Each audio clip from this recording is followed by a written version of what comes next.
Voltamos para o segundo bloco do nosso programa. Estamos conversando com o psicólogo Mário César Ferreira sobre qualidade de vida no trabalho. Bem, professor, o mundo do trabalho mudou de tal forma que o que antes era produzido de forma manual agora é produzido por máquinas, e esse misto de máquinas e trabalho humano e em grande escala.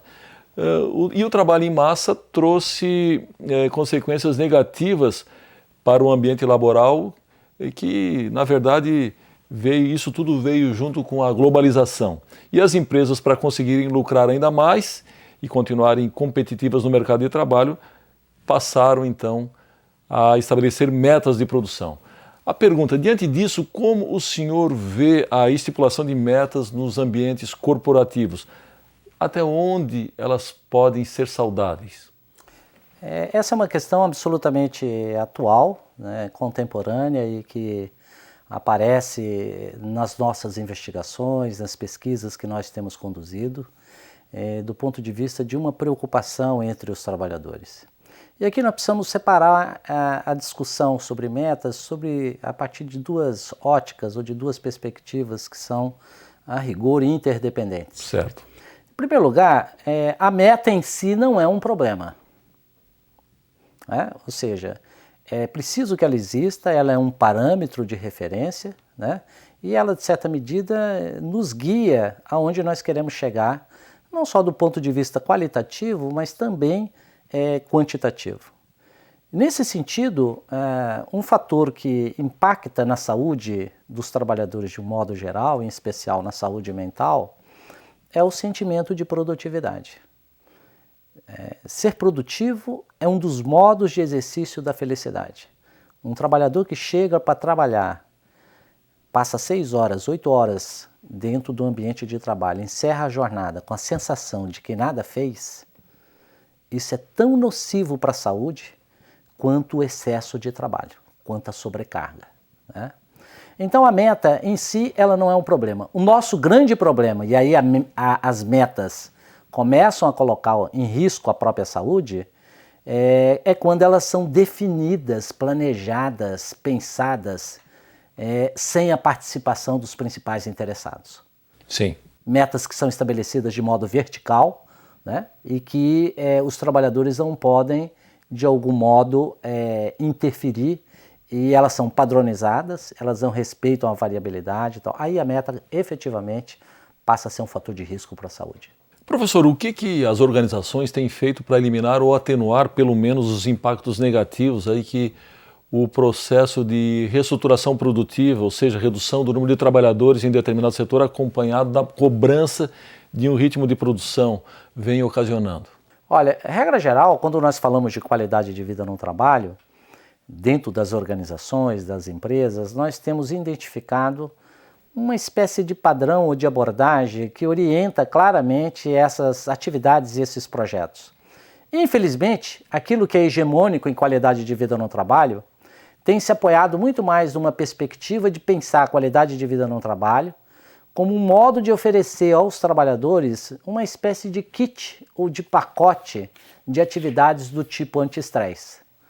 Então o trabalhador está lá estressado, né, realmente com risco de acidente, vem a empresa com um projeto de qualidade de vida no trabalho e oferece a ele uma atividade de relaxamento, né, uma atividade do tipo anti-estresse. E esse modelo de qualidade de vida no trabalho, que se pauta por projetos dessa natureza, a rigor, não mexe na causa do problema, nas raízes mais profundas do mal-estar, que pode estar relacionado com o posto de trabalho, né? Pode estar relacionado com a organização, com as relações socioprofissionais. Então é um tipo de qualidade de vida no trabalho que atua sobre os efeitos, sobre as consequências, né? Essa é a visão de qualidade de vida no trabalho e que na prática tem fôlego curto, né? Tem prazo de validade. Programas dessa natureza, com esse viés, tem num primeiro momento uma participação boa dos trabalhadores, mas passado 3 meses, 4 meses, 5 meses, há um abandono desse tipo de atividade. Mas o que precisaria então ser feito para agir não no efeito, mas naquilo que provoca esse estado de coisas? Essa é a grande questão. O que precisa ser feito para pensarmos uma abordagem de qualidade de vida no trabalho numa perspectiva sustentável, para usar uma expressão absolutamente contemporânea, sim, é perguntar a quem trabalha o que é qualidade de vida no trabalho. Os projetos e os programas que as empresas hoje, de modo majoritário, oferecem aos seus trabalhadores, não parte dessa premissa. Então nós precisamos, numa organização, perguntar a quem trabalha o que é qualidade de vida no trabalho. E nós, no nosso grupo de pesquisa dentro da universidade, nos últimos 10 anos, temos construído uma abordagem ancorado nesse pressuposto de perguntar a quem trabalha o que é qualidade de vida no trabalho. E quando a gente pergunta, os resultados que aparecem claramente são aqueles relacionados às causas mais profundas do mal-estar.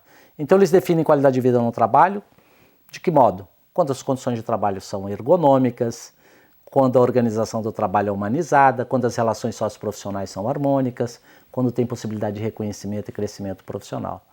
É aí que moram os grandes problemas. Se quisermos pensar em qualidade de vida no trabalho, numa outra ótica, nós temos que tomar um outro caminho. Muito bem, vindo agora um pouco para o setor público, em especial para o judiciário.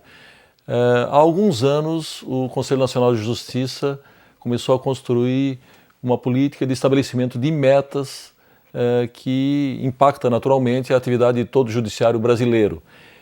O senhor, que é um investigador, um pesquisador dessa área, o senhor entende que as metas do CNJ têm contemplado, além da questão quantitativa, também aspectos qualitativos da atividade jurisdicional? Eu não conheço em detalhe as metas ao ponto de ter uma avaliação mais precisa, né?